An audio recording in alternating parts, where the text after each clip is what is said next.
सूखी खांसी को रोकने के लिए अपनाए नेचुरल चीजें भैया। सूखी खांसी शहद को गले के लिए काफी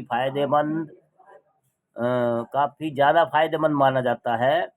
आपको बस 1-2 चम्मच शहद को गर्म पानी के साथ कंज्यूम करना है। सूखी खांसी की समस्या से छुटकारा पाने के लिए आप भी इसे नेचुरल उपाय को आजमा कर देख सकते हैं। मुलट्ठी, क्या आप जानते हैं कि पुराने जमाने में ही गले के लिए मुलट्ठी का सेवन करने की सलाह दी जाती रही है।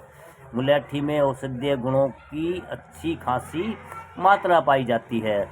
अगर आप सूखी खांसी की समस्या से को दूर करना चाहते हैं तो मुलट्ठी का काढ़ा बनाकर पिए। अगर आप चाहें तो मुलट्ठी के काढ़े की जगह मुलट्ठी की जड़ को चूस भी सकते हैं।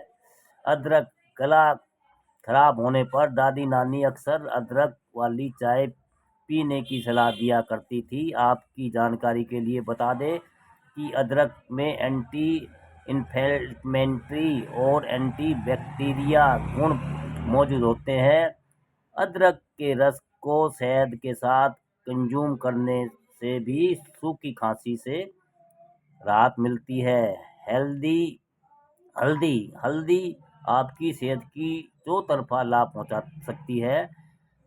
हेल्थ एक्सपर्ट के मुताबिक हल्दी का सेवन करना गले के लिए फायदेमंद साबित हो सकता है। अगर आप सूखी खांसी कोई समस्या से छुटकारा पाना चाहते हैं तो अपने डाइट प्लान में पोषक तत्वों से भरपूर हल्दी को वाले दूध को शामिल कर सकते हैं। दोस्तों, सूखी खांसी को रोकने के लिए अपनाएं नेचुरल चीजें। अच्छी